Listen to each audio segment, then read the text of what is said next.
Bwiċċi minn quddiem ngħid li dan kien u se jibqa' l-aqwa budget fl-istorja. Dan intqal mill-Prim Ministru Bertabela fil-Parlament hekk kif ġie diskuss it-twettiq tal-miżuri tal-budget għal din is-sena fejn kellu messaġġ ewlieni dak li Gvern Laburista li wieħed iwettqu. Dr. Abela semma kif il-ħaddiema kollha f'pajjiżna illum mhux se jħallsu taxxa fuq l-ewwel 1000 euro li jaqilgħu waqt li minn din is-sena wkoll il-ħaddiema li huma ġenituri wkoll bdew igawdu minn tax cut oħra storika. Ara x'differenza oħra hawnhekk, Sur President, qabel ġenitur illi kien bil-paga medja kellu dħul tiegħu li kien intaxxat saħansitra bil-35% bħala rata tal-income tax. Taħt Gvern Laburista ta' mhux se jħallsu ċenteżmu wieħed taxxa tal-income tax. Ara x'differenza ta' qegħdin nitkellmu dwarha, ħadd ieħor kien jintaxxa lil dak fuq il-paga minima u aħna mhux se nintaxxaw lil ġenituri fuq il-paga medja. Il-Prim Ministru spjega li żieda fl-allokazzjoni tal-pensjonijiet ta' 100 miljun euro li jiżdieda sieħa tat fl-allokazzjoni tal-budget taħt l-aħħar Gvern Nazzjonalista.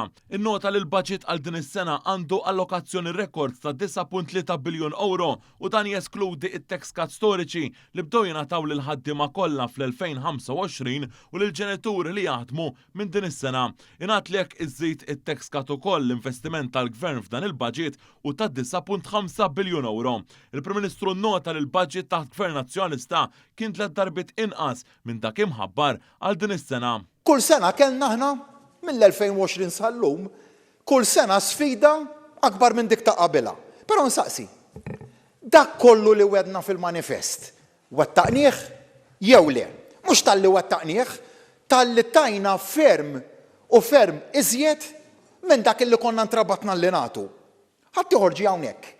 U fil-maltemp ma tax dak li kien wieħed, anzi kien waħħal fil-maltemp biex jiġġustifika għala ma kienx qiegħed jagħti dak li kien wieħed. Dr. Abela semma kif pajjiżi oħrajn Ewropej għaddejjem minn kriżi bl-instabilità u diffikultajiet kbar biex jgħaddu il-budgets rispettivi tagħhom. Spjega li tali pajjiżi ħansitra kellhom innaqsu l-investiment soċjali fil-budgets tagħhom f'bosta miżuri ta' austerità.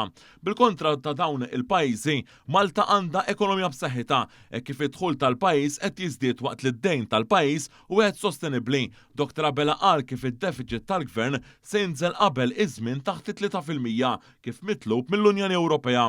F'diskorsu, Dr. Abela qal ukoll li fil-ġranet li ġejjin se titnieda il-Viżjoni Malta 2050 li se tkun il-pedament b'saħħtu biex jinbena il-futur ta' pajjiżna. Semma kif dan il-budget ukoll li ħares lejn il-futur e kif qed jinvesti favur il-qalba diġitali waqt li wkoll jagħti aktar spazji miftuħa lill-familji tagħna fost ħafna oħrajn. Iva dak li wedna f'Malta flimkien illum huwa realtà u wettaqnieh. Issa flimkien irridu nagħmlu l-qabża li jmiss il-prosperità ġdida qiegħda ssejħilna il-ġid għall-Awċin u l-Maltin kollha inwettqu dan l-aqwa budget fl-istorja, inwettqu ħalik ekonomija b'saħħitha futur għal uliedna. Grazzi, Sur President.